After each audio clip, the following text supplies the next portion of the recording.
They warned me not to go. Too close, they said. No one returns. But warnings are dull when curiosity burns hotter than fear.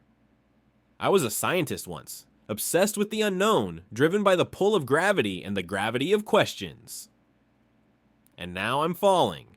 Not metaphorically, literally. It began as an ambitious solo mission, an observational flight to study Sagittarius A star, the supermassive black hole at the center of our galaxy.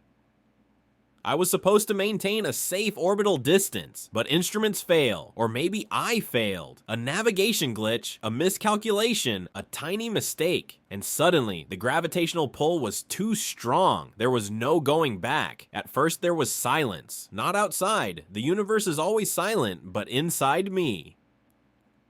A strange calm. My ship rotated slowly, helplessly, caught in the curve of space-time. The stars behind me began to smear like oil paint on a canvas, bending unnaturally as light itself distorted. I was entering the region called the event horizon, the point of no return. Beyond this, even light cannot escape. But something unexpected happened. I didn't die instantly. I didn't feel anything. From my perspective, time slowed down, but for observers outside, if there were any, I would appear to freeze at the edge forever, bathed in red light, fading. Physics predicted that, but from where I sat, the fall continued. Then came the spaghettification. The term is comical, until it happens. The black hole's gravity is not uniform. The pull on my feet became stronger than the pull on my head. My body stretched, not all at once. It began with a strange sensation in my legs, a tingling, then pain, then something beyond pain, like being unraveled thread by thread. My ship crumpled like foil around me. The metal screamed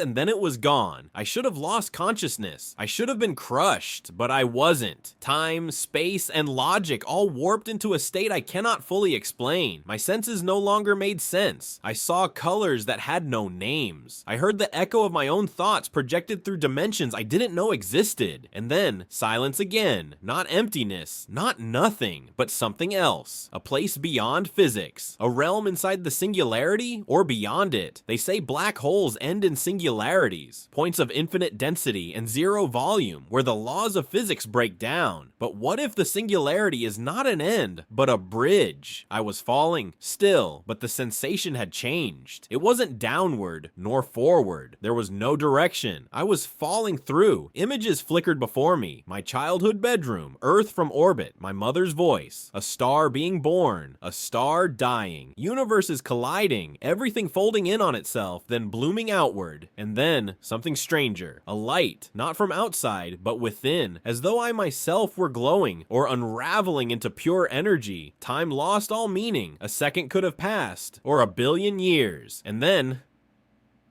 I woke up, but not in my ship, not in space. I was lying on soft ground beneath a violet sky, beneath twin suns. Plants grew in patterns that defied geometry. Creatures drifted in the air like jellyfish made of starlight. It was beautiful, peaceful. Had I died? Was this some afterlife conjured by my dying brain? Or had the black hole transported me? The idea once sounded like science fiction, a wormhole, a shortcut through space-time, connecting distant parts of the universe. Or maybe even other universes. Could I be in one now?